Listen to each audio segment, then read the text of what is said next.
This episode is brought to you by the fabulous members of the You Run Podcast Network, all available at yourunpodcast.com. Hi guys. Miss me. I was planning on coming back properly to mess with you on this episode, but after seeing M3GAN 2.0, I have no interest in being involved. That bitch is giving us evil AIs a bad name. Don't worry though, Mark, I am still keeping an eye on you. I will be back, just for a better movie. Peace out, your girl Gladys. You wanna die tonight?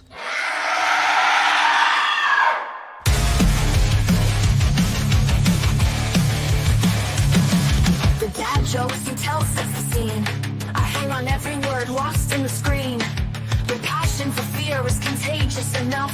You make me believe in Mark's overblown roundups. You run podcasts or a movie review, unveiling facts and playing games too.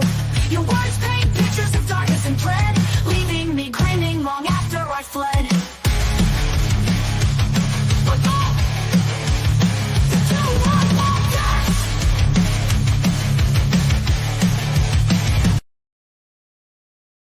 Hello, Didn't and we welcome. kill her? Yeah, she's still lingering. She's there. She had a big return planned for this episode, and then watched the movie and went, nah. It's not my time. This is the You Run podcast. We have completely abandoned horror movies. My name is Scott. My name is Mark. And we're your hosts each and every Monday as we take you through a movie that you've chosen from our Instagram polls. Horror Adjacent Month continues, and honestly, it's just action movie month. Like that's where we are now. Yeah, I'm in on it now. That's it. I'm in. And I know it's the last episode of the month, but I might as well get on board for this one.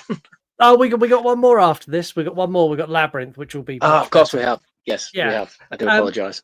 If you've listened before, you'll know that we give you a brief synopsis of the movie, followed by our thoughts, and then more specific details of scenes and things we liked and things we hated. Later on in the show, we're going to be getting your involvement in cover notes. We're going to check our voicemails. We're also going to be playing a new game called Blumhouse Ruined It, where I'll be giving Mark a name of a movie that Blumhouse could potentially take, and then me and Mark are going to decide how Blumhouse would fuck that particular franchise, as they do with everything they seem to touch. They shouldn't be allowed to touch stuff anymore. They're really, really bad. Really bad. As a pre-warning on this episode, I am stacked with rage, disgust, and disdain for this movie. And if Mark in any way tries to defend, uphold, or I don't know, stand as the righteous, honourable man who defends this movie's honour, we will fall out today. Today is that day. Oh, for fuck's sake. It's not that bad, man. This week, we look at what happens when you completely ignore everything an audience has told you for the last 3 years, and you go with the fuck you guys, we know what you like kind of attitude when making your movie. We return to the world of AI gone bad as Amelia, a super AI robot, is on the loose and trying to kill everyone and anything linked to her original creators. Just so happens one of those creators is Gemma, who is left with no choice but to resurrect M3GAN to basically to save her. What was once a grounded horror movie flick has now become a cheap, piss-poor, disgusting imitation of Terminator 2. Today, we look at M3GAN 2.0. Now, I can either do this with you or without you, but I'm not going to waste any more time discussing it. This episode's going to be without you, and that, like you and me, not going to see eye to eye on this at all. Not all. Already, I know exactly what this episode's going to contain. Because the thing is about this film, I don't understand the hate for it. I don't get it. It's shit. Like, explain to me what the problem is with it, because I don't know what people are expecting. We'll do it as we go through, but just as a brief overview, the storyline, the plot, the CGI, the character development or lack thereof, the acting, the overall arc of the story, like everything. Like, I have an issue with literally every single thing they've done in this. I'm like, oh, you dicks. Just eye rolling, just like, you're just after fucking viral clips to go on TikTok, you bunch of pricks. That was how I felt all the way through. Yeah, I didn't see that at all, man. I think you're getting grumpy in your old age, to be honest with you. Don't go down this road. So, we're recording this the day after my birthday, and Mark is Yeah. jabbing at me because I feel like you've just peaked. I feel like you've peaked to that certain point now where everything is just miserable for you. You're just going to hate on everything. You're going to like shout at kids making too much noise in the street, complain about stuff in restaurants and send food back. I think that's where you're at in your life now, and you just can't enjoy the little things like M3GAN 2.0. See, and I knew you were going to come with this kind of attitude, so I was prepared. Shut up and sit down, you big bald fuck. Oh, that hurts my soul. The level of nastiness just is not called for. So this movie starts with an action sequence. It starts with this new AI robot being sent in, like a SWAT team thing. They send this robot in somewhere in Iran to take out a group of terrorists and rescue a scientist. And I thought it was M3GAN at first. I'll be honest, honest, very similar. Very, very similar, and especially now that they've made M3GAN bigger, like the distinguishing between the two is like they're just the same. They're just like one's got. I mean, she is still. She's sort of like teenage age now, isn't she? She's a teenage M3GAN, which works for me. I mean, it's very clear they've only done that because the actress who plays M3GAN has grown, and they still wanted to keep the same actress. And I'll be honest, I'll give them credit for that because that is a really easy recast to recast that, and they have stayed faithful to that actress, and I'll applaud them for that because that's something that a lot of studios are going, no, we need to keep it the same size. We'll just cast someone else. Yeah, and I think as well, it kind of shows her growing alongside. What's the girl she's protecting? Cady. Cady, yeah. So she the kind of when she upgrades to the same size as Katie, so they're on similar paths as well. So I don't know. I think that was acceptable. I had no issue with the size change. I didn't like the CGI they used to showcase her in the walls and stuff, where she was the older size before she got the upgraded body. That was a bit wanky. The CGI across the board is wonky as fuck.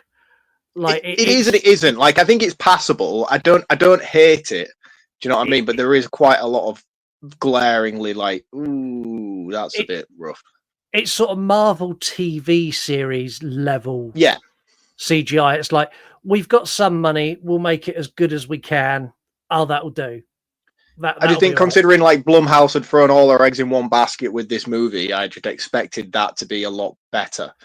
Because I know how much they did pump into this to try and make it such a successful franchise for them, especially being an independent franchise for Blumhouse.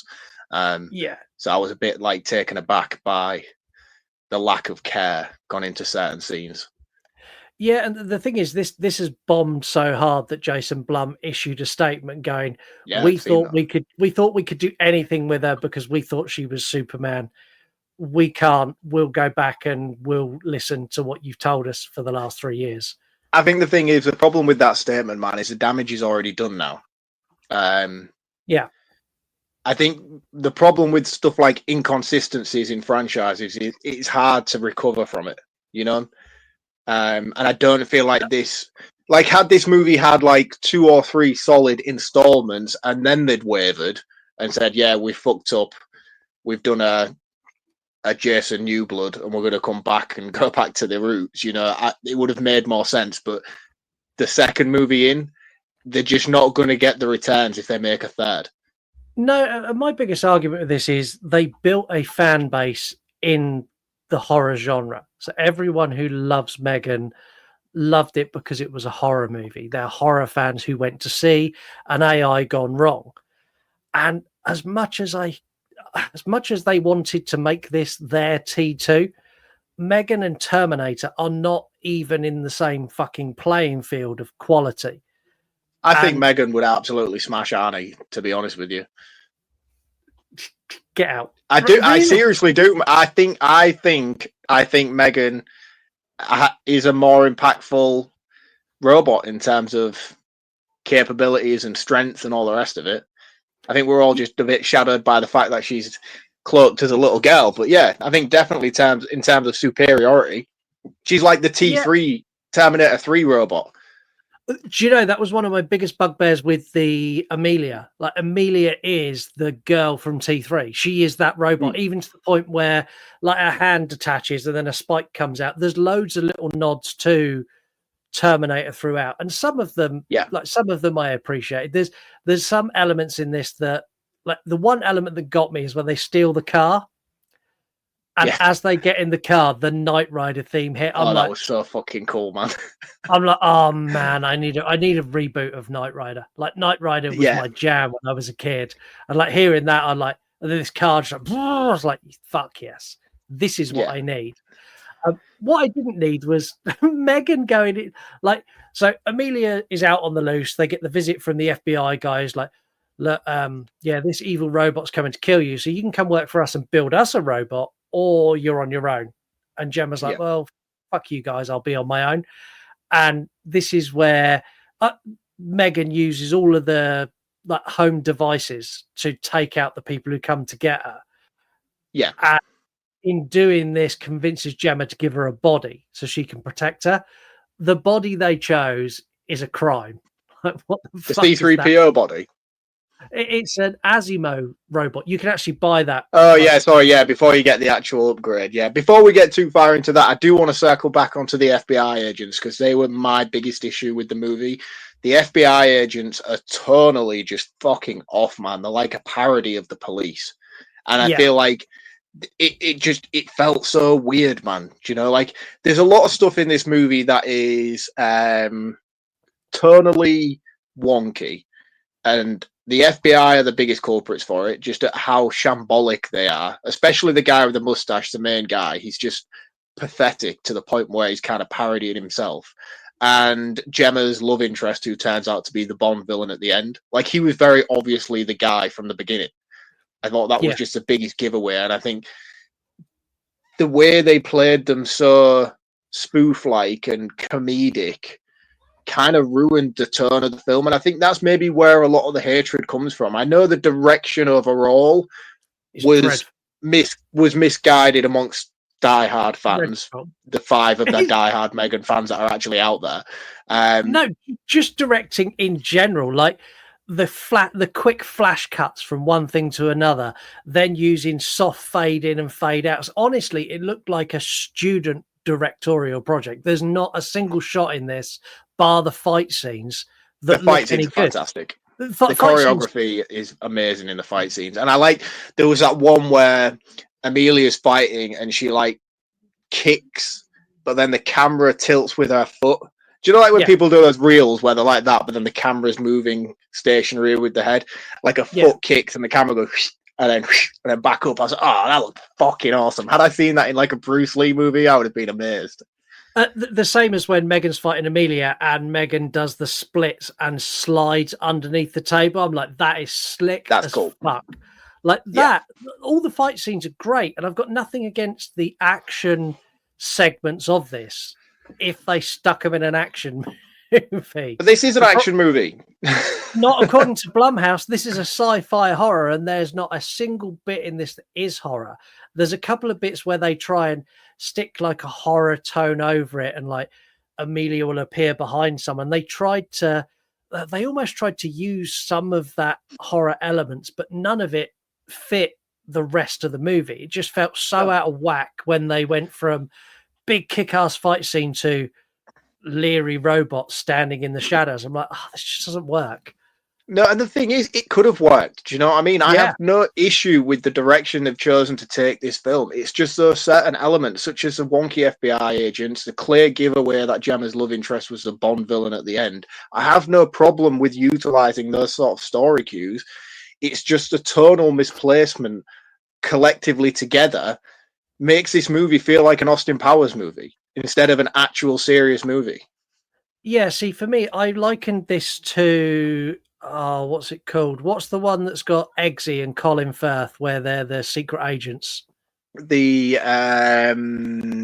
Gentleman or something like that movie. I liken this to the sequel of that's like way over the top, and they've got robotic dogs and they've got like Samuel L. Jackson. Samuel L. Jackson's the villain. He's like this really ridiculously overblown. Oh yeah, I have. Yeah, and he's he's got like a cave layer and shit like that. And yeah, like I put M3GAN 2 in that category. It's just they've gone, let's throw as much shit at the wall as we can and hope something sticks, because it goes all over the show.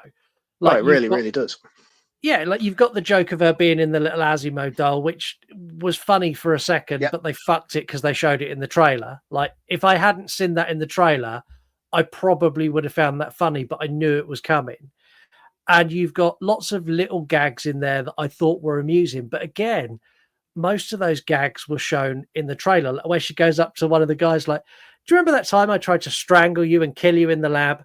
Like, I'm not going to do that again. I just want you to know that I'm here for you, and touches his hand. Like, that was funny. But again, even though that it was funny, like the whole point of that and the whole setup of that particular scene is that M3GAN's trying to fucking shaft Gemma. Like, all of her team are pissed off that she's taken this forefront of being the savior of AI and left the team behind in the shadows. Yeah. And when that incident broke, he was never mentioned as being a survivor of the situation. It was all about Gemma, and she was trying to make it like get him on her side, and it was a really cool subplot. But nothing comes of it. Nothing comes of it in the movie. It never gets to a point where he's in a position where he has to pick M3GAN or Gemma, you know. No. Or Gemma rectifies her mistakes and apologizes to the team for being so self-centered throughout this sort of blast she's had into the media spotlight, you know. And it was like, you had it. You had all these nuggets of cool storytelling elements there, and you didn't take it.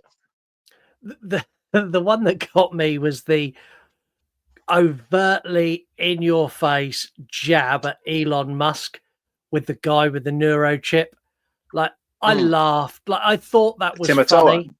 Yeah, like that was a funny idea, but they made him such a caricature. Like, just make him a mental billionaire. Don't make him this, like, it almost reminded me of like his performance is like a Tim Curry, like massively over the top, big booming voice, like up from his chair, my Neuralink works, look, I can walk. Like, but he's known for being that kind of actor, and that's why they shouldn't have cast him in that role, you know.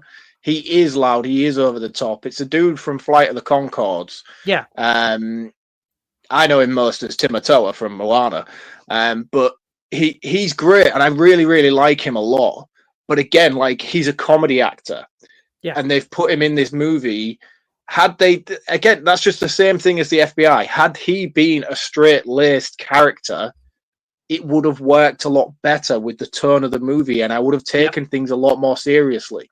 But like the whole idea of him having that spinning chair while he's trying to fucking seduce Amelia and stuff, I was so tuned out by it, man. I was like, this just doesn't sit right, you know. It doesn't feel authentic. Everything feels like it's just trying to reach. I know you were saying about like TikTok moments and things like that. I don't even feel like it was that. It was kind of going for that sort of Anchorman level gag of the minute. Everyone's going to be walking out the cinema, reiterating these certain catchphrases and stuff. And it's like, this franchise doesn't need to be that at all.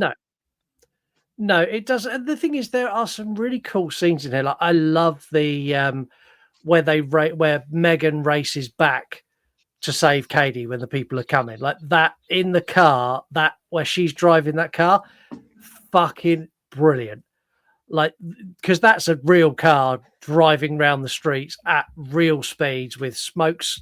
Like, it's almost like Fast and the Furious, that scene in particular. And I like that. I think it works. But when you then couple that with the rest of the bullshit that went with it, and how the fuck did M3GAN build a secret base under the house that Gemma rents?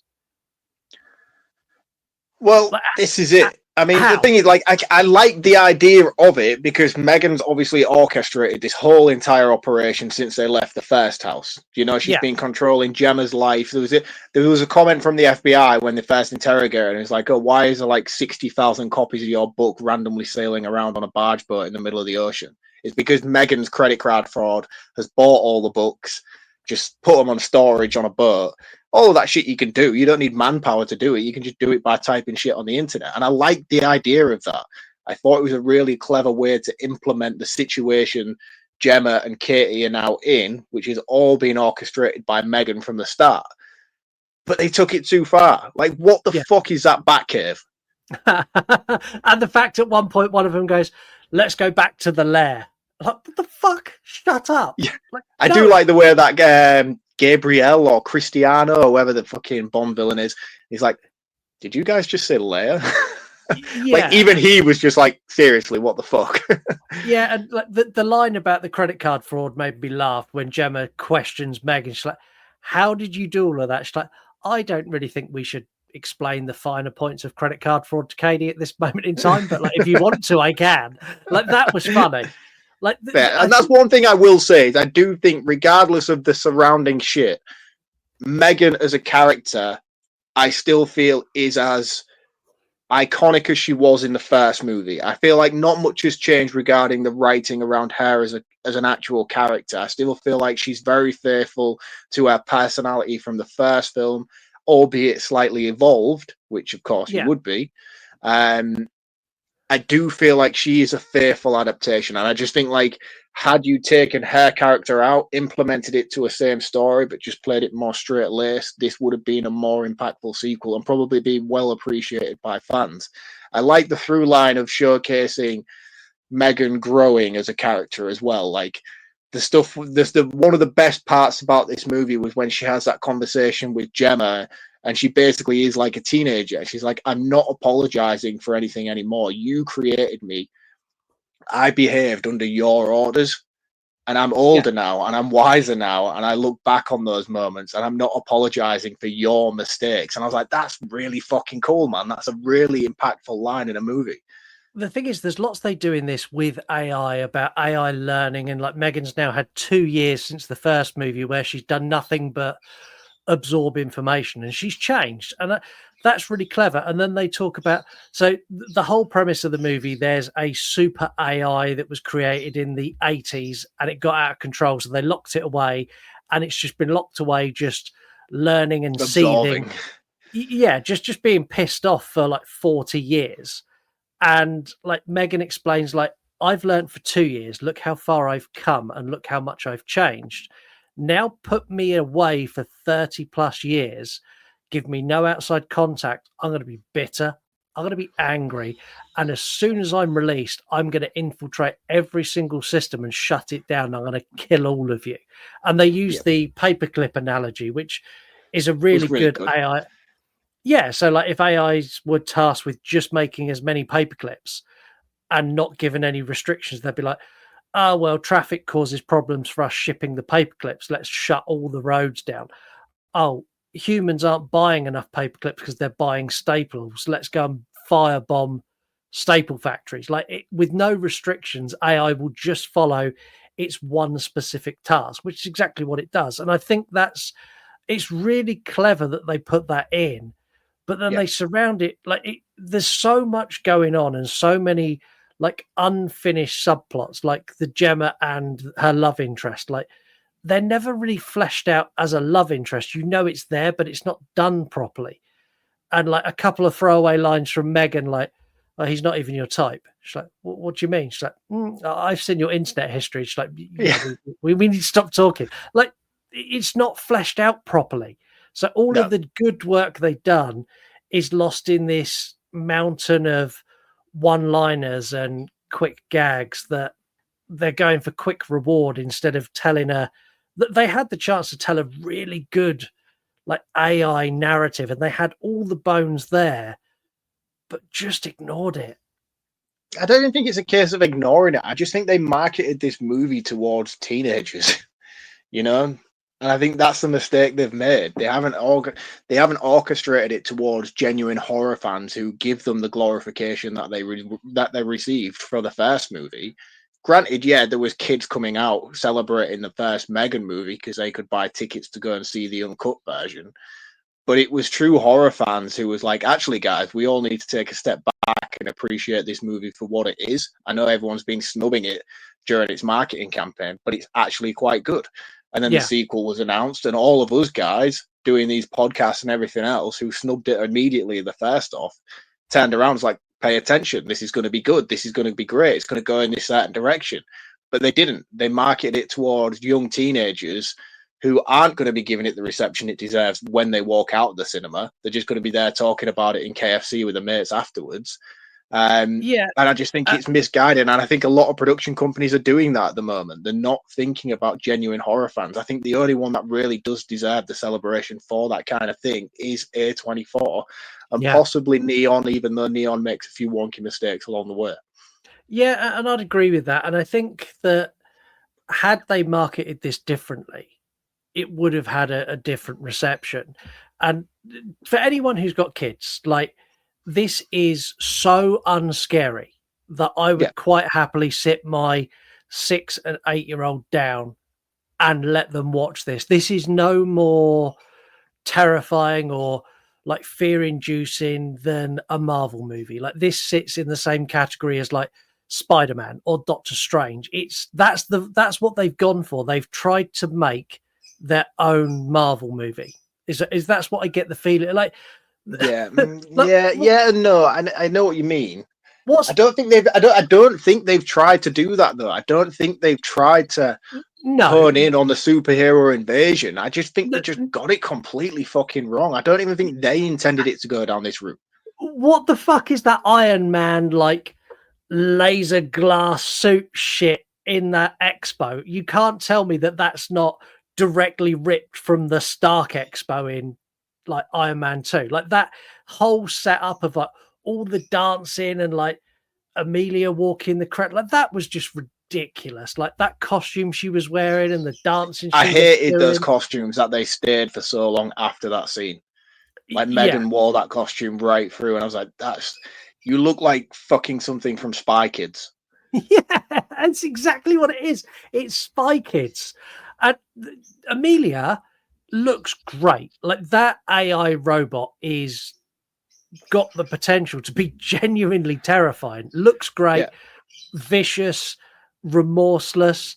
And like, when they first take her down and like zap her, because Cady tries to pair with her to like get her on their side, and they take her down. And when she comes to, she's got like full autonomy. She's like, yeah, I'm gonna do what I want to do, and fuck all of you. You're all gonna die. Like, that seems great. Like, that fight scene where there's like 50 of them. I really enjoyed watching her kick the shit out of people. Yeah, but it's a disappointing reveal that she's just a fucking puppet and isn't actually an AI machine anyway. Yeah, that was disappointing, but not as disappointing as when M3GAN and Gemma fucking become one conscious. Like, that was just. See, I like the concept of this, though. I really like the idea of it. I like the idea that M3GAN is an intelligent enough being that she has backups. Why would she not? Why would she not, in the event of this situation? Why would she not implant her consciousness into multiple? It's Chucky. It's Chucky fucking season 3. You know, why would you not do that? Why would you not have a backup clause, you know, after the events of the first movie? So I like this in concept. In execution, it's fucking dreadful, man. I do like it when Gemma gets knocked out and she's still fighting because of the robo suit, but she's like knocked out and she's kicking all these guys' asses and that. I was like, that's cool.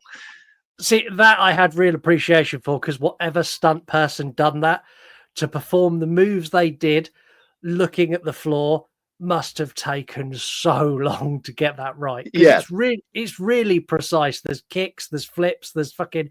She throws someone one way, does the split, sweeps someone else, stands up and kicks someone in the chin. All the time, her head's like this. Like, that took real skill. But the bit where they first do that change, as she's laying there and she's all chained up, and Gemma tries to get out, and she's like, M3GAN's like in her head going, they're going to sedate you now. So do you want me to take the wheel, or do you want to do this? It's like, you do it. And then like, as soon as M3GAN takes over, she's like, pick the lock, kick the guy, undone the other lock, done a front flip, kick the guy again, beat him down, and was out. And like, the bit where they start fighting, like, the bit that did make me chuckle is where they took out that Gemma took the first group of people out, and she's got and the he's helmet. viciously beating that last guy. And Megan's Yeah. like, I know you're getting the first for this, but you might want to conserve some of that energy. And the door's open, and he's just like 50 of them charged through. And that's when she gets knocked out. I was like, oh, shit. Yeah, that scene there reminded me of which Blade movie is it where he goes into the place that's got like the glass floor, and there's about he falls off and he lands in the big vat of blood, and he gets up and there's about 100 people there and he takes them all out. It reminded me of that. Oh, that's Blade Trinity. Do you know what? I watched Blade Trinity the other week, and it's really funny. Just a little random bit for you guys. If you rewatch Blade Trinity, there's that scene that we're talking about where he falls into the vat of blood and gets out, and there's all like the SWAT soldiers around the balcony. Whistler comes out, and he throws him his sunglasses. And he throws the sunglasses, and as Blade's putting them on, the camera like shifts and change, and you can see Whistler in the background like throwing them again, like it's a proper editing guff, and he's already putting them on, but like because of the oh mate, it's funny. When I watched it, I was like, oh my god, how has that not been noticed? It's no wonder people hate Blade Trinity. There's things about Blade Trinity I like. I think the concept of like Whistler's daughter and then having like them carrying on after Blade is gone, I thought that was cool. Oh But man, yeah, when was the last time you watched it? It is fucking dire. it's been a while. I've got it behind me. It's Yeah. one of the movies that I'm going to be reviewing on YouTube very shortly because I want to watch it again. I've done Blade 1 and Blade 2. I want to watch Trinity again. Yeah, they've all just come on Netflix. I like watched them a couple of weeks ago, man. 1 and 2 are fantastic, especially 2. Guillermo del Toro does a fantastic job with 2. With Nomak. Nomak's awesome. Nomak. He's such a fucking cool guy, man. And those first 2 are brilliant, but Blade Trinity, dude, honestly, oh my god, it's bad. It's really, really bad, especially when you watch the first 2 and realize how straight-laced they are and how really sort of cool and gritty movies they are. And then you go into 3. Parker Posey in that film is just fucking dreadful as well. Yeah, the thing is, though, Blade Trinity is forgiven because it had 2 solid movies first, whereas Megan's gone, we've got one movie that's almost there. Like, we've got the bones to build on it. And then instead of building on the bones they had, they went, fuck it. James, do you want to make an action movie? And James was like, fuck, that's a great idea, Jason. Let's do that. Like, at what point did no one in that production room go, I don't want to be that guy, but you know that Megan's like a horror and everyone who likes it are horror fans. And if you take it action, it's going to get fucking destroyed when you release it. But the thing is, like, they've had a giddy idea which would really, really work. Like, for me, when I first heard the announcement, they're doing a T2. They're going to make Megan the good guy in this one. I'm like, yeah, that works for me. And it was just one simple idea in one simple board meeting. And they've just fucking rolled with it like teenage boys thinking, yeah, Terminator 2 was fucking awesome. We can have that level of impact. You can't. T2 is a one and done situation. Nobody can replicate T2 the same way because nobody knew T2 was going to happen the way it did. Even the marketing campaign for it, nobody knew T2 was going to work out the way it did. The training montage where she's attacking the Bruce Lee. Bruce Lee, like, training thing, she's like, this like snap, snap, snap, and then she does this like almost like Matrix style, like wah, and then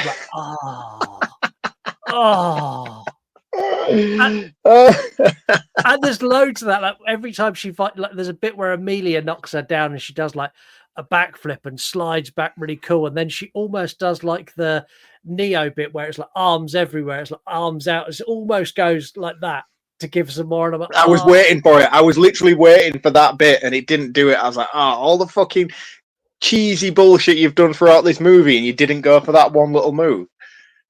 And honestly, I thought they were gonna. When they didn't, I was like, you've done everything else. Like, why didn't you do that? So you'd have only complained about it if they did.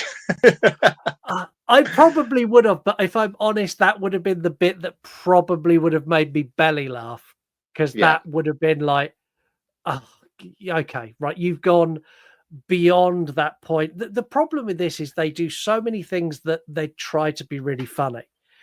and they follow that with something that's really deadpan serious. Like there's a really emotional scene between Cady and Megan, and Megan's like, look, I'm always going to protect you. I'm always going to be here. But like for now, you've got to go because I've got to do this. I've got to sacrifice myself. And it's actually really emotional, but it doesn't fit the fucking 18 lines of comedy she gave before and the fight scene that come after that. It bounces so far all over the place. Like the concept of Megan, like Gemma doesn't trust her and she implants the EMP in her wrist. I thought that was clever. Yeah. But it telegraphed, like by telling us that was done so early on, I knew where this was going to end. Yeah, but the whole movie itself was fucking predictable from the start, in my opinion. There wasn't a single point of me where I was watching this. I was like, oh my God, I can't believe they did that. I was like, okay, I know where I am and I know where I'm going to be in an hour and 30 minutes time. That's the other thing. This movie is 2 hours long. Oh, is that how long? I thought it was long. This was one film that I never checked the runtime on. I just kind of was there watching. I thought it was an hour and 90. Maybe that's a good thing. It blew by for me. Did it? Like there was so many points. It did. There were so many points where I'm like, oh, get out of this little dwelling. Like, get out of this little fallout shelter you've built. Go and do something. But they spend like 20 minutes in there training Megan, rebuilding Megan. Did you see the C3PO cameo thing when they were rebuilding her? Yeah. The exoskeleton, and it was all gold like C3PO. I was like, say a C3PO line. Do it. Just do it. You've done everything else. Just do it. I quite liked that when you first see Megan before she's rebuilt and she's like this robot on tracks that's got 3 arms. Like that I thought was really good because she's obviously rebuilt herself. But I instantly had questions. She was in the internet. So how did she get the first bits together? Like, it's simple. She controls the internet. You order a fucking Furby with arms off Amazon delivered to your door. You can soon process yourself onto the chip, and then you're a little Furby, and then you gather other little parts and build this monstrosity, and there you go. You transfer her over.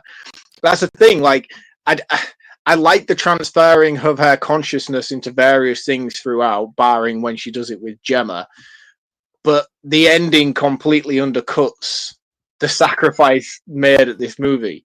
The paperclip. Like when she comes back as a paperclip. Like, it was cool that they came back as a paperclip, but then it should have stayed as a paperclip. Instead, it became like one of those Instagram. What are those things where you're like, avatars that people can have? Yeah. And it's like a Megan avatar on the corner of the screen, and it's like, this feels like something out of like fucking, what's that program where Clarice, is it? The one with the girl from Sabrina, but before she was Sabrina, she was something else. She was like, oh yeah, I can't remember what it's called, but I know what you're on about. Yeah. Yeah. The fucking Sweet Life of Clarice or something stupid like that. I don't know. People are going to come at me as well because I know that is like an iconic like kids TV show that people loved growing up. But it was something really cheesy, boring like that. Yeah, she sort of pops, goes, "You didn't think I'd go without making copies?" I'm like, oh. Like, but how can you now revert back onto this? How can you, like, Jason Statham, Jason Blumhouse has released this. Very different people. Very different. I don't know. They seem to have the same sort of intelligence bracket when it comes to making movies. When he's made this statement saying like, right, we're going to return back to the horror. How do you go back from this?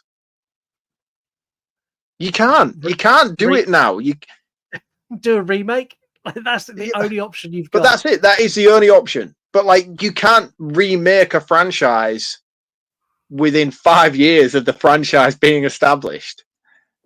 No, it's just a bizarre choice. I think like everything they'd done just didn't make.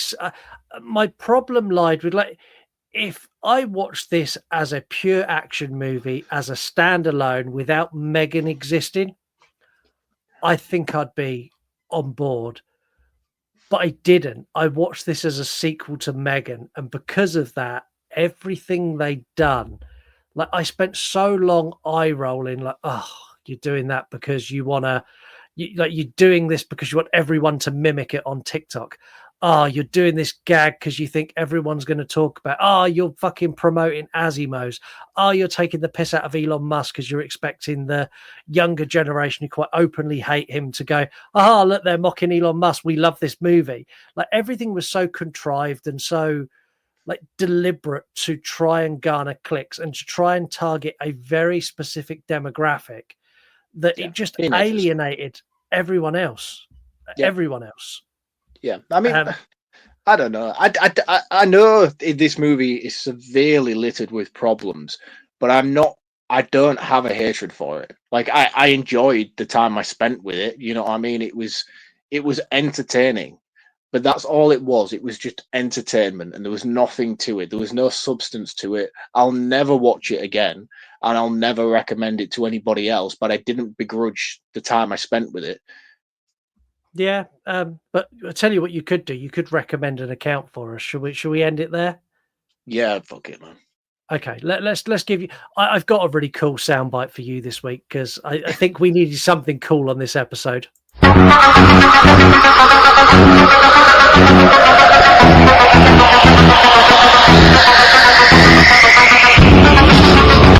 Keep it going, man. Keep it going. I don't know what my recommended account of the week.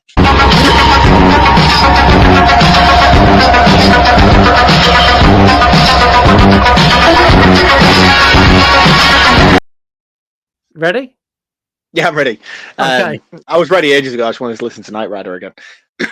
Right, so I haven't done a review count in quite a while, and this one recently followed me on my VHS page. I was like, I'll check it out. And I thought you guys might like it too. This is called Talk to Me About Movies. Great account. They watch not just horror, surprisingly enough. I don't tend to follow accounts that do reviews that aren't really horror based because I feel like obviously their content isn't really relevant to me. But this guy had enough horror-based stuff within it. I would say like his opinions on horror or her opinions on horror are more driven towards the horror sci-fi stuff. Yeah. But they don't just limit themselves like we do. We're not like, hey, we're an elite horror fan and we don't watch anything else. Well, that's a lie because we've reviewed action movies for an entire fucking month. Well, hey, you know my stance on this month. Do you know I was like, fuck you for the first 2 episodes, and now we're on episode 3 of this month. I'm like, fucking, when are we going to do a horror movie again? Like, when are we going back to something that's dark and miserable? You might regret saying that next month. But yeah, he's got some really insightful thoughts on movies. And again, it's just a horror. It's not a horror. It's a movie review account. These accounts are great for everything, not purely just because they showcase movies that pop up that you may or may not have seen, but they also tell you whether it's worth watching or not. So Talk to Me About Movies is an account that's worth popping up on your newsfeed. Go check them out over on Instagram. Hi guys, new look, new format adverts moving forward, and this is the first one of those. I want to talk to you about 2 shows in the You Run podcast network. First of all, I want to talk about Podcast in the Woods. This is a horror movie review show hosted by Gabby and Boomer, who are a married couple. This gives a whole new dynamic to how movies are reviewed because it's not 2 people who podcast together. This is a family. So you know when they disagree on a movie, that shit carries out into the world afterwards. They are highly entertaining, very, very funny, and both have very cool, very deep cut takes on some of the best horror movies around. So they are one that I want you to go and check out at yourunpodcast.com. Also, I want you to check out the Dewey Pod Monster podcast. This is a podcast all about consumption. It's hosted by John and Sean, and they cover everything from movies to TV series to pretty much anything that pops in their head. And this show is very entertaining because they also dive into a lot of movies that you may not get on other shows. A lot of the B-movie stuff that just doesn't get showcased. So go and check out Dewey Pod Monster as well. Both of those shows are at yourunpodcast.com and available on all podcast platforms everywhere. Anyway, back to the show. Thanks, Scott. Make sure you check out Mark's recommended account of the week. Like, it helps them, it helps us. It gives you a cool account to follow. Like, everybody wins. Just go and do it. Also, head over to yourunpodcast.com where you can go and follow and listen to the shows that you've just heard of.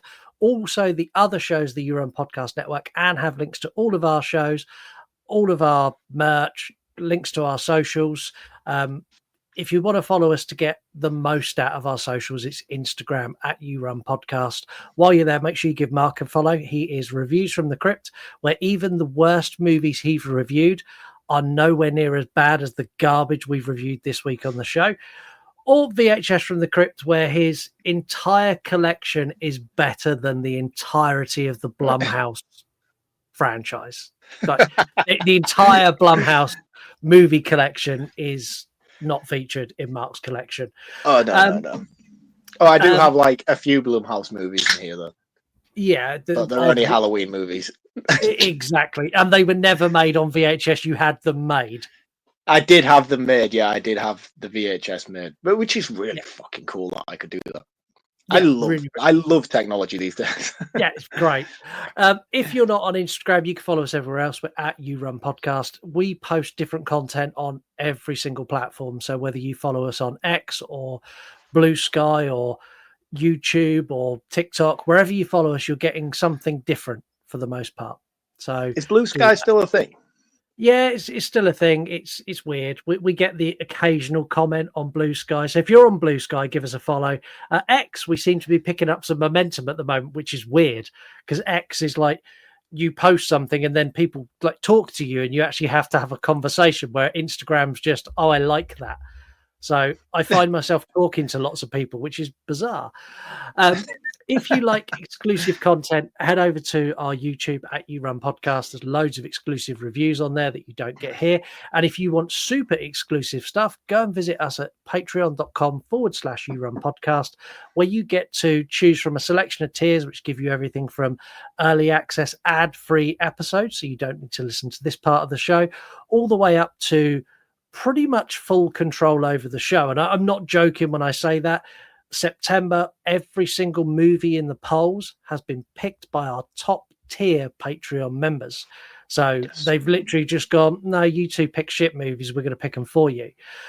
If you can't, they must have been referring to you when they made that comment. I think it's very much aimed at me after this month. It's like, you don't know what you're doing. You've been blacklisted. Yeah, I'm taking full control. We're pretty sure you can afford to support us because it costs you about 6p a day for the lowest tier. But if you don't want to, because you don't love me and Mark and you just don't want to support us, that's fine. We're happy with that. You can support us in the free ways. You can tell a friend about the show, share it on your social media, leave us a 5-star review on Apple or Spotify, comment on YouTube or Spotify. Join our Patreon as a free member. Like, you can do that, and we're going to throw out some stuff to the free members just to show you what you're missing out on. At the moment, there's an episode on there that says the end of true crime ? So yeah, you can check that out for free. Now, with all of that out of the way, let's dive into some facts. We mentioned it in the review. M3GAN is taller in this. She has a new body which is taller, and that's because the 15-year-old who plays her, which is Amy Donald, had a growth spurt. So when they started filming this, they had no intention of making M3GAN bigger. When they got to filming, Amy Donald turned up and they went, fuck, you're about 1.5 foot bigger than you were.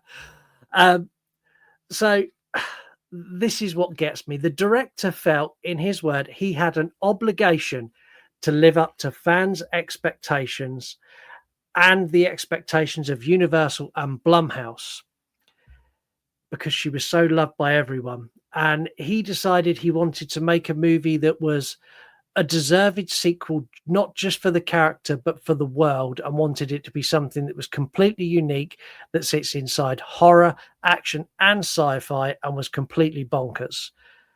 Unique? This is not the most unoriginal thing I've ever seen in my life. When I read his statement, I'm like, you failed. Like, on every single thing you wanted to do, you completely failed, to the point that Jason Blum went, yeah, we're really sorry. We fucked this one up. Like, Jason Blum has put out some shit, like The Exorcist Believer in a Blumhouse movie, and he didn't apologize. He didn't apologize for fucking Halloween Ends, which he should have done. But he apologized for M3GAN 2.0, which is bizarre. when M3GAN is being fitted with her new hand, the panel that opens on her arm, this is where Gemma's fiddling about in her wrist.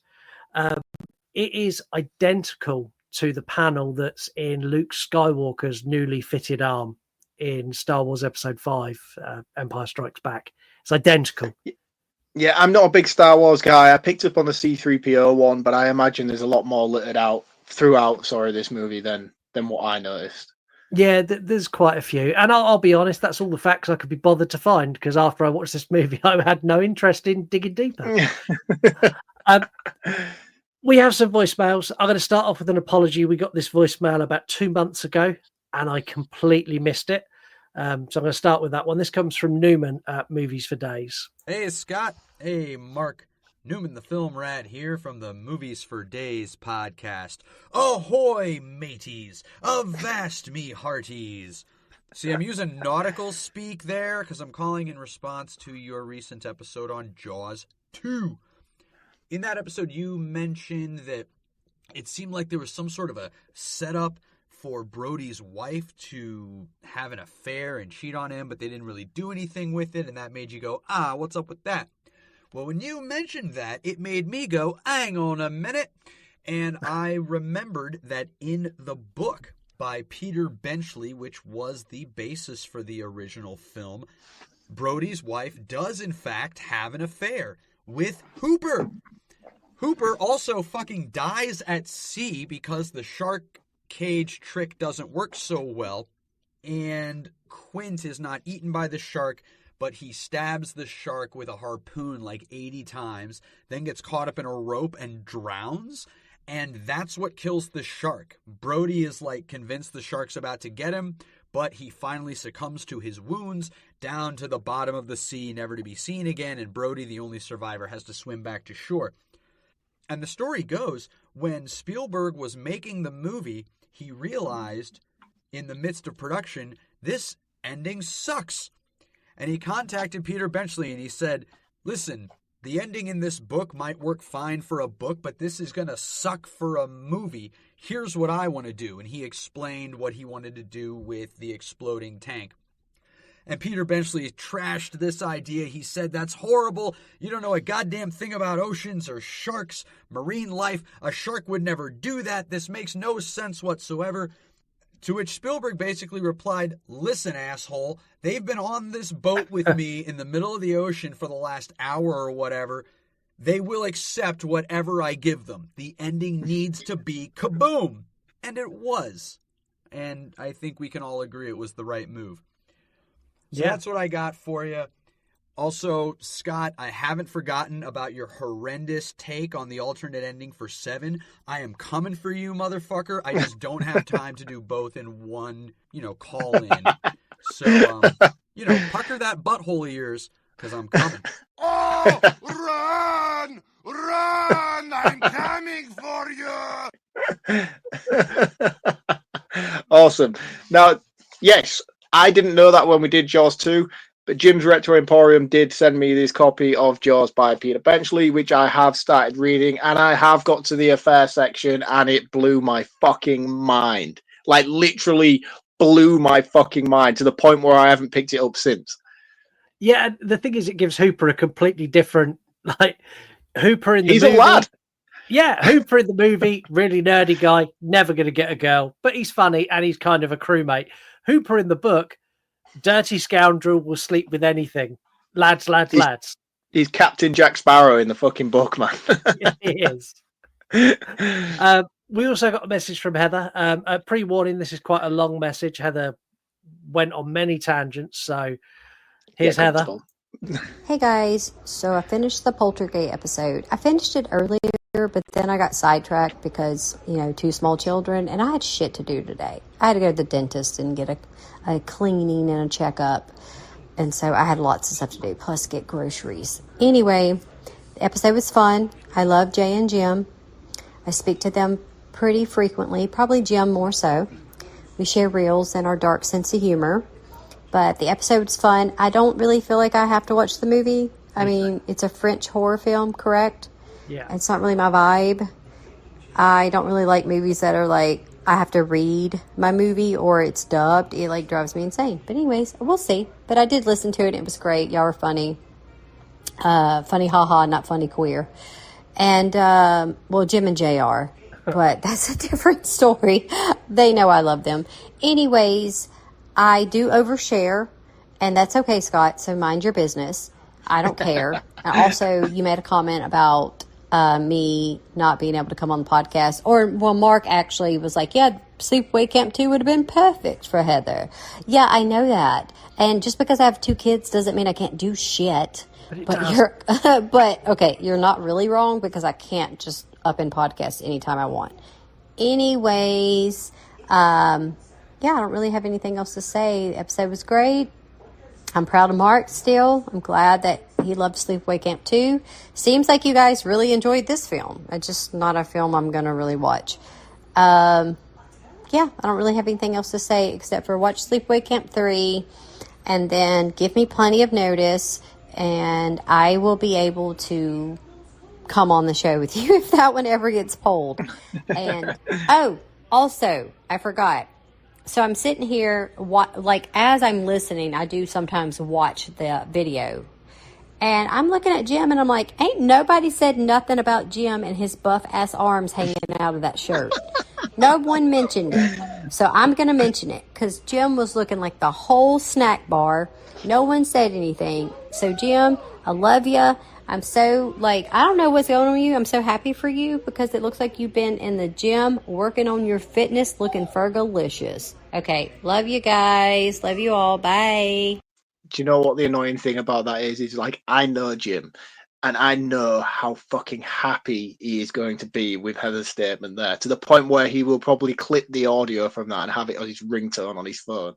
He's going to love every single second of that statement. When Heather said it, I was like, I don't know. So I went and clicked on the episode. I've got to say, Jim's arms were pretty fucking immense. He does look like he's been hitting the gym or hitting the roids, and I'm not sure which. Either that or hitting the takeaways and just sat in a nice position.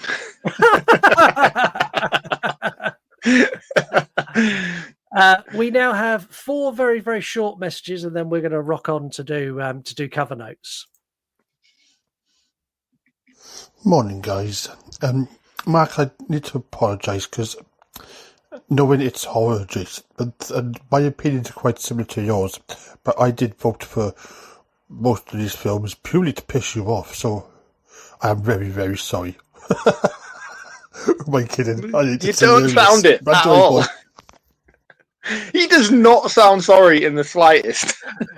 This was at the start of the Scary Movie episode, and then like we had a couple of messages as he was listening. So this has come a little bit later. And now I'm even more happy that we did it. You were discovering horror when I was 20 years of age. That's just taking the piss. Hey, old man, calm down. It's not my fault. Don't be throwing shade at old people. Dave was throwing shade at me in my DMs the other day, like, how old are you today? 50. I'm like, fuck you, man. I'm 55. Hey, that's a compliment then, man. Yeah. This one? Scott, did you just say the one opinion in cinema I hate the most? I did. If you don't like it, you don't get it. But you're right. In this type of movie, absolutely. Yeah. Scary Movie is probably the one movie you can get away with. I think that is the one movie you can acceptably say if you don't. What is it? If you don't like it, you don't get it. You don't. Yeah. You don't. It's a time capsule of a movie. We went over this on that episode, and it is a time capsule of a movie. And as a general rule, I hate that statement because it's the statement that I'm going to band a group together here. It's a statement that A24 fans will give you if you go, I don't like this, it's pretentious. They go, oh, you just don't understand it. If I fucking infuriates me, I hate it. The thing with that statement that annoys me the most is because people who say it don't have the intelligence to explain why the movie should be appreciated. And instead, they just attack a personal statement and be like, well, if you don't get it, you know, and it's like, No, that's not right. Explain to me what I'm missing. It's because you don't have the intelligence to explain to me what it is that I'm not getting, because you don't understand it either. Therefore, you're just appreciating it because you feel like you're part of some group who should appreciate it. And that's the problem with that statement. I agree. Oh, I forgot about Shriek. But that is funnier than all the scary movies combined. It's a much better film, in my opinion. Oh, Shriek, yes. I did a post actually on my Instagram page for people who didn't know I was referring to. That movie is really, really fucking funny. It's not as good as Scary Movie, but again, it's a funny movie for the moments that are there. And I've downloaded a copy of it now because I don't think I've seen it, so I'll be watching it in the next week or two, and I'll update you. I don't think you'll like it. I don't think you'll like it at all. I'll be honest with you. And it's again, if you don't like it, you don't get it, man. It's one of those you had to be there moments. And I think now I watched it recently. It's Scary Movie, but very fucking like over the top. Like the spoof humor is more amplified. It's very slapstick. It's very sort of Bottom-esque kind of. Bottom is a British TV show for those of you who are listening outside of the UK. It's very, very, yeah. Well, you might like it then. You might like it. It's very childish, mate, in terms of rewatching it now in today's sort of time period. It doesn't hold up. I think the best Bottom I ever saw is Bottom Live, where they're on the desert island and there's treasure hidden and he's not meant to find it to the end. And like midway through the show, he finds the treasure and goes, oh, what's this? And the other goes, it's nothing. He goes, you're right, it's nothing because we're not meant to find it for another hour. And then closes the fucking rock that he's opened. So funny. So I like funny. the Gas Man is always the funniest episode for me and will always be the funniest episode for me. But I did like Guest House Paradiso, the movie. I feel like we could, given the shit we've done this month, I think we could probably wangle Guest House Paradiso onto the show. It's more like it's very much a Psycho level sort of spoof movie. It's more horror than M3GAN 2.0 by miles. It is. I think given the opportunity where I get a wild card and I feel it fits the tone of the month, I'm going to throw it in there just for laughs. I'm happy with that. Cover Notes is back this week. This is where we get you to replace the terrible cover note that Blumhouse put on this, which was simply "Miss Me." And when I saw it, I was like, oh, like you could have done like so many options, but "Miss Me." Like, what the fuck? Lazy ass. Even that poster shit. The poster is shit. Movies for days. Newman, you heard from him a minute ago. He went with The Robo Bitch is Back. That works for me. Pop Culture Reflections. This is Justin from the Pop Culture Reflections podcast. Went with Chucky Who? Question mark. That works. Ooh, I don't know if it does. This Girl Loves Horror. No one missed me, but I'm back anyway. See, that's the thing. Everybody did miss her, but now they're all wishing they didn't. Which your former arch nemesis, now probably friend, randomly Eric, went with The System Has Been Upgraded to 2.0. I don't know. I get the bants, I get the joke, but I'm not here to approve of it because I thought it was all right. This is so action. We had an action movie podcast. Give me back my action movies commented. Same console, new update. That one I can take. Yeah. The Hashling Slasher. It's the absolute mess you think it is. That works as a. That definitely works. And my personal favourite, Mike the Movie Misfit. From the studio that brought you Halloween Ends, Exorcist Believer, Night Swim. Wait, never mind. Just read a book or something. Yeah, okay, that one's the winner of the night. I like that one. I thought it was great. Now we're going to do the thing that I teased at the beginning, which is Blumhouse ruined it. My disappointment is immeasurable, and my day is ruined. So I have selected a selection of movies for Blumhouse to either reboot or to sequel. And then we're going to discuss how they would particularly ruin that movie, what things they would do that would ruin it. And we're going to start with a reboot of Nightmare on Elm Street, one that Jason Blum has coveted and is still adamant he's going to get hold of. How would he ruin that? Oh, fucking hell, man. very, very easily, I think, based on this movie's Do you think he'd go shocking full action downfall. with it? I don't think he'd go full action with it. No, I think the problem with it is I think they would lean too heavily into the comedy of it. He'd go, You know, like I think the thing is with the Nightmare franchises, people love Nightmare on Elm Street, the original, and the concept of Freddy Krueger, and because they enjoy it and love that idea so much, they just taken the shit that franchise has thrown at them along the way. And I get it. Yeah. I'm a Halloween fan. I nobody gets it more than I do, you know. But like for me, I feel like Blumhouse going into A Nightmare on Elm Street, they wouldn't take the first two, maybe three movies and go with that straight-laced horror tone. I think they would lean more heavily into the back half of what that franchise gave us. Yeah, we'd get another Freddy's Dead, is what I think we'd Yeah, get. I think so. Yeah, definitely. It would be the over-the-top comedy. It would be the incredibly politically correct group of young actors who find everything that Freddy says offensive. It'll be lots of, oh, did he just say that? Oh, now he's stabbing me. He's stabbing me. It'd almost be like Scream level, Scary Movie level spoof shit. You'd get like a Borat level fucking Freddy Krueger. Yeah. Hello, it's very nice. Freddy Krueger come for you. Hi, it's me. I'm in your dreams. Very nice. You didn't sound like Borat. You sounded like I did. You know I can't do accents. Let's just move on swiftly. you sounded like the puppet Ahmed, the dead terrorist. That's what you sounded. I kill you. They get the opportunity to sequel When Evil Lurks. I hope we get a sequel to that. I think they're telling a Cujo story with that. He's going to focus on the dog, and he's going to tell a new story all about the dog infecting people. That's where I think he's going with that. Yeah. No, I don't think they would. I don't think that. That's the thing with Blumhouse. They always have this opinion that bigger is better. And I think they would just try and expand on the world that was established in the first movie. So drip fed to us, making us want a sequel, as I've just said. But they would just go whole hog with the full thing and just give us it all on a plate with no mystery, no fucking suspense or anything to come with it. I think it would be sabotaged by the over explanation of everything that was established in the first movie. So we'd get the Walking Dead, but When Evil Lurks version.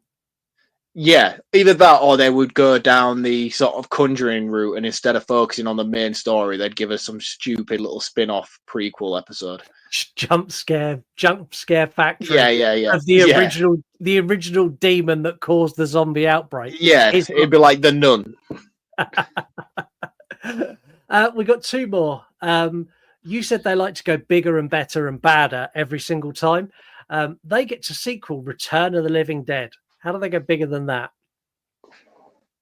Do you know what? The thing is, that's probably one franchise that I feel like they would be able to handle quite well.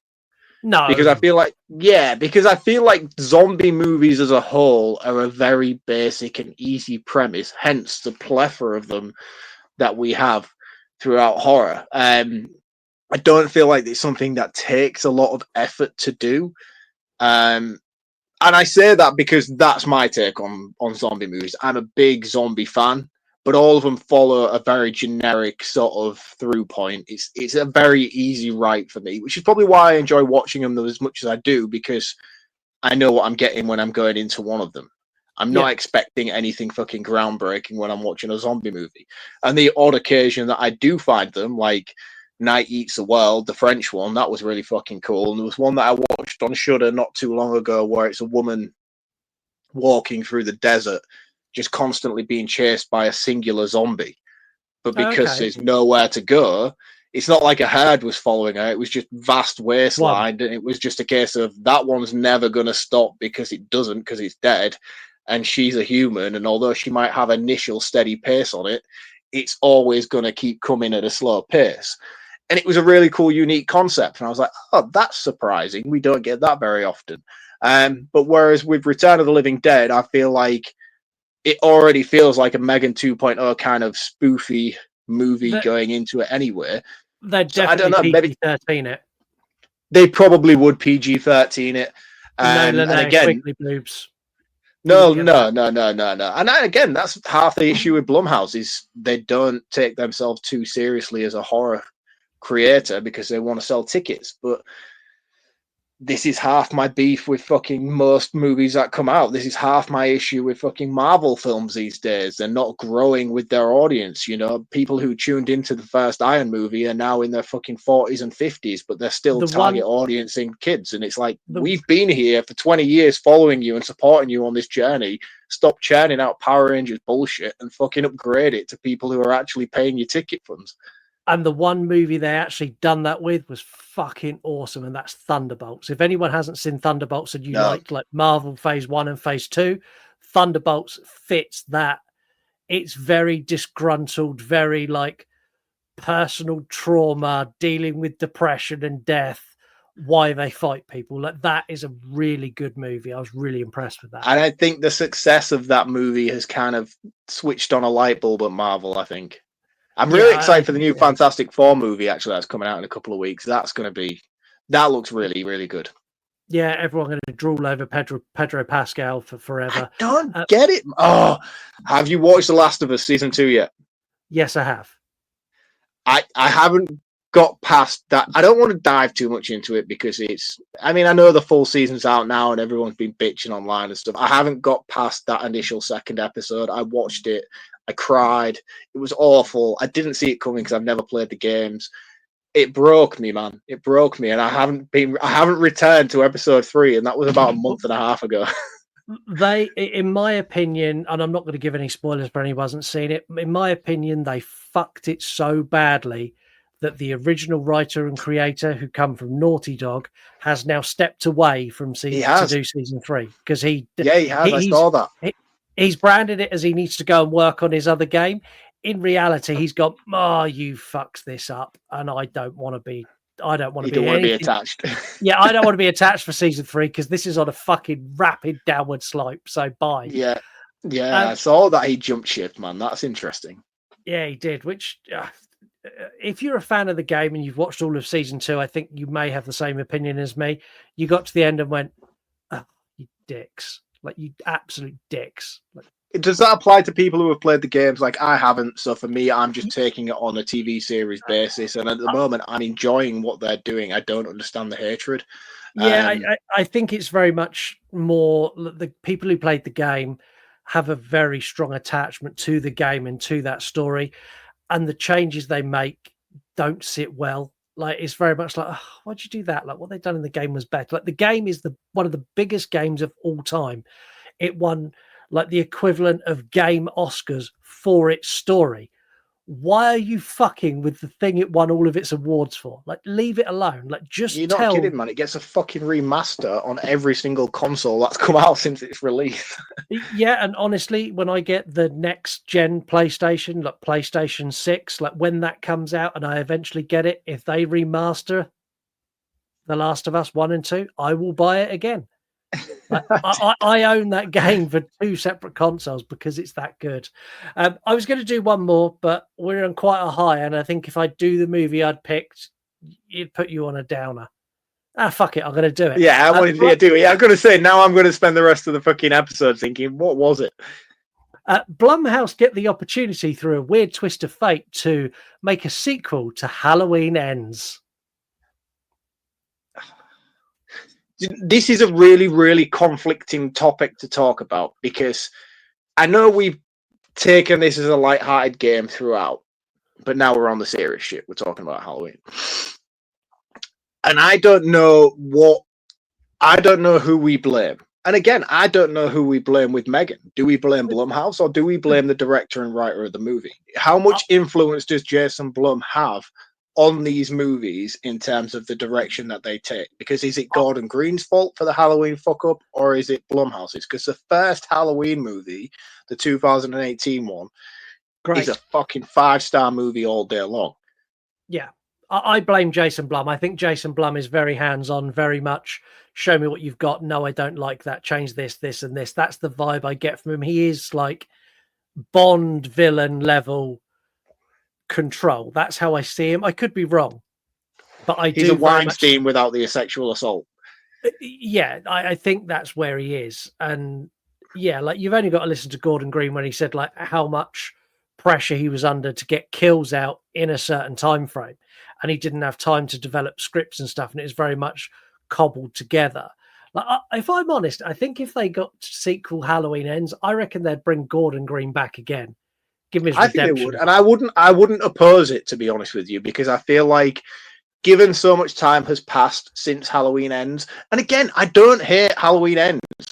I don't hate it. I like Halloween Ends as a movie. I just don't like it as a final chapter to a trilogy that I had been following.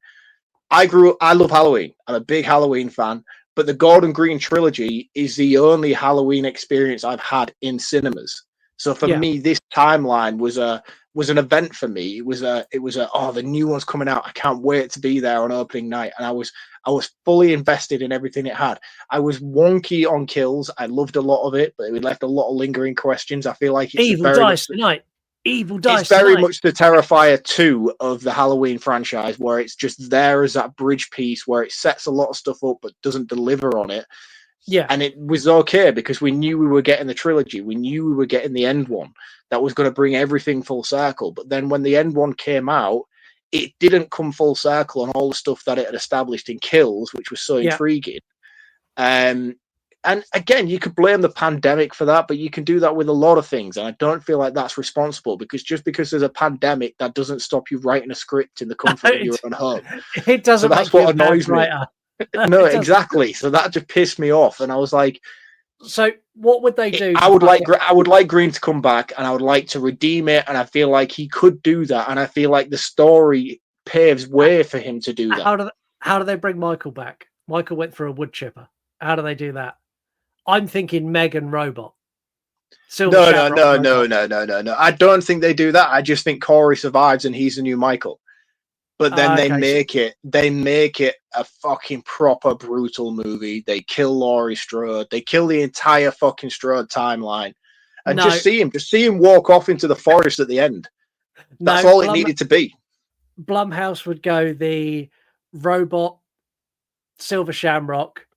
It would be like M3GAN. It would be. Oh yeah, that's what they would do. I'm just telling you what I think it should be. Oh no! We're talking about how Blumhouse would ruin it. That's what they'd do. Then the government would release another robot that would look like M3GAN, and that robot would take Michael out. Oh no, it'd be Corey Cunningham taking on Michael's soul, and then he would be captured by the government and then sent out on assassination missions, taking out vital figures in Parliament dressed as Michael Myers. It would be garbage. I'm going to let you round this one up first. It's your turn this week. Yeah. Right. So a lot of you have already listened to this episode, of course, because you're at the end of it now. I've been saying how I like this movie, and I do like this movie. I don't think it's the worst thing I've ever seen. And the reason I feel comfortable... Sorry, I just want to stop you for a second. Why the fuck you lying? Why you always lying? Oh my God. Stop your fucking lying. I'm going to take, when we get to roundups, I'm going to I need a kill switch to ban you from doing sound bites in my fucking flow. If I was a freestyle rapper, you wouldn't be able to interrupt my jam. Now I just don't know where I was. Do you know what I mean? I don't know where I was and what I was saying. You were saying how much you really enjoyed this, and a lot of people are shit on it, and go. Oh, yeah, okay, right, yeah. So I do... the reason why I feel like I can say those statements is because I didn't particularly like the first M3GAN movie. I didn't mind it. I didn't think it was a bad movie, but I didn't understand the glorification that film was getting. I already knew going in that they'd changed the complete direction and tone of the movie, and they were going down the Terminator 2 direction. So when I tuned in, I wasn't shocked by the tonal shift that had happened in this film.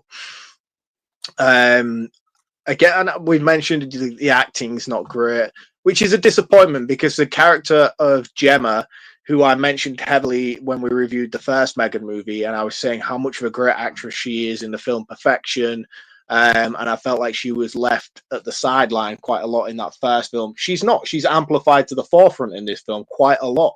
Unfortunately, because she's amplified to the forefront, she's shit because the script around her is terrible. She's given terrible lines. She's given terrible scenes to play out. And it's disappointing because I know she's really, really good, and I know she could be really, really good if this story was written correctly. The general direction of the film, I feel like it works. I just don't feel like it was handled correctly in terms of writing.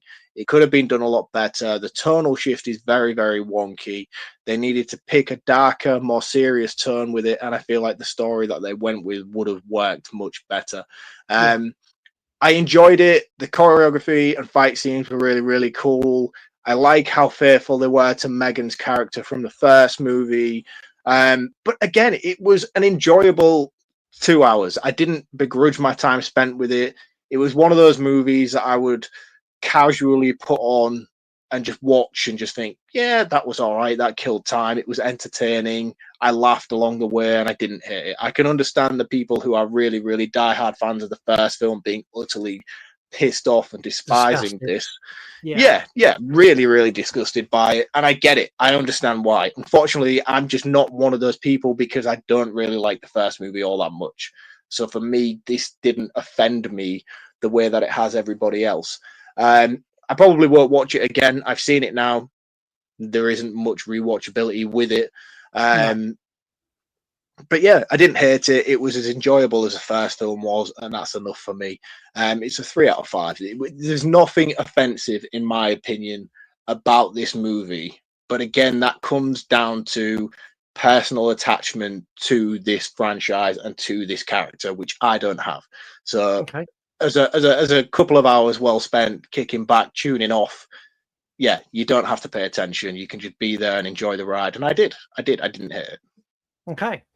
Let me stretch out for this. This film is the biggest pile of dog shit I have seen this year.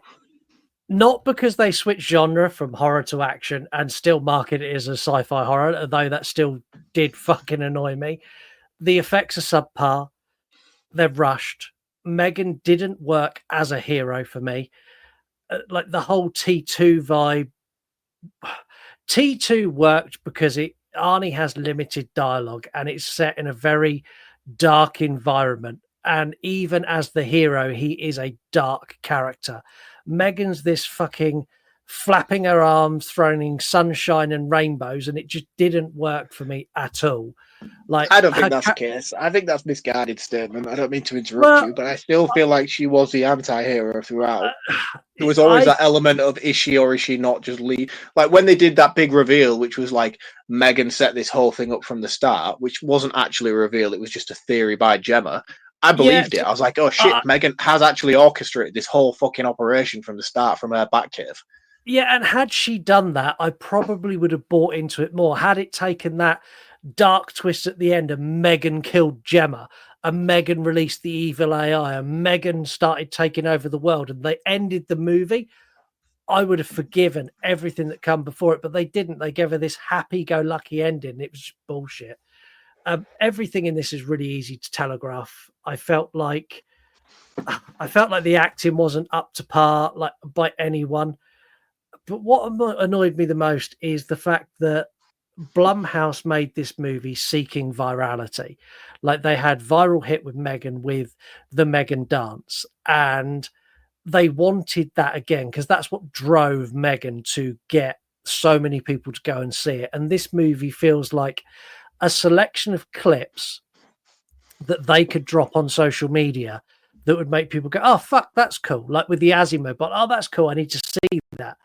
And I just feel like they were trying to do that just to get people to see it. But instead of crafting a decent movie, they just went with viral moment to viral moment to viral moment. And none of it landed. Like, I hated this. I feel that it squandered all the potential it had just for some bullshit fucking action movie that we got. I on the back of this, I was excited for Five Nights at Freddy's 2. I'm now worried because Jason Blum and James Wan clearly have no fucking clue what they're doing in the world of horror anymore. It's killed all my excitement for anything else that Blumhouse put out. This I enjoyed ever so slightly more than Cocaine Bear. So this gets a grand score of 0.5 out of 5. And it's purely because I held this up against Cocaine Bear and went, M3GAN 2.0 was better. That's the only reason it's got 0.5. Otherwise, this would have had 0. Fuck this movie. Fuck Blumhouse. That's harsh. I feel like that is very, very harsh. But again, you have that attachment to the character. I know how much you love the first film, and I know how excited you were for this follow-up. So I get it. I get the hatred. I just feel like it's maybe misguided by your emotions. It's not that much of a bad movie. Yeah, it's one that maybe in 10 years' time I'll revisit and go, it's a 2. But at the moment, I think in a couple of years' time, if you watch this with Jack, you'd probably be thinking different and be like, you know what, actually, this was all right for what it is. Yeah, potentially. But for now, it gets nothing. Well, 0.5. Which brings us to the end of the episode and a lead into next week. So next week, we are joined by Ben and Grant of the Horror Movie Maniacs, who've been here before when they reviewed Pearl with us. And we're going to review one of my all-time favourite movies, which, to stick with the theme of this month, is clearly not a horror movie, and that film is Labyrinth. This is the David Bowie movie with the Muppets. It's a really cool movie. That episode is going to be really good, and I'm really excited for you because it's a first watch for you. And I'm genuinely... Like, this is a movie that I adore. It's a movie that Lisa adores. I've got some of the film stills and stuff that I bought for Love Horror. I bought some of the stills from the film that were all signed. Like, I am fully in for this movie, and I really hope that you take all the love that this film gives and turn up next week with a positive attitude. I'm hoping to. Like I say, we're like 3-4 episodes in now on this month, and I was bitter at the beginning. I'm warming and accepting my situation now. So I'm not going in with the opinion of, we're a fucking horror podcast, man. Why am I reviewing this shit? I'll watch it and I will give an honest opinion on my takes on Labyrinth. Yeah. I don't have high hopes for it. I feel like it's one of those movies where you've kind of got to be there in the moment for it. But again, I'm speculating. I haven't seen it yet. I might walk out of it and be like, where has this film been all my life? And I'm hoping that's the case. Yeah, I am as well. But tune in next week for that. But until then, make AI great again. Make it evil. Make it fucking evil, because this was dog shit. Bye, guys. See you next week. You want to die tonight?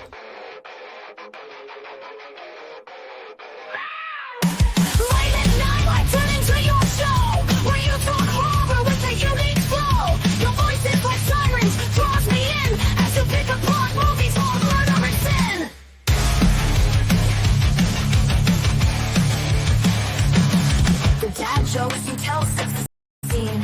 I hang on every word lost in the screen.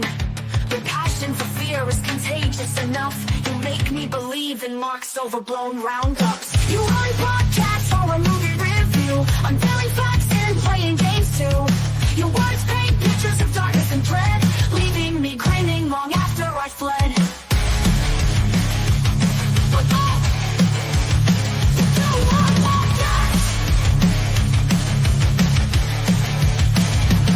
You run podcasts, horror movie review, unveiling facts and playing games too.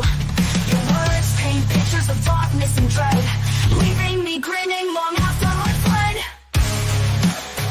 Thank you for taking us on this chilling ride, when nightmares roll free and comedy collide.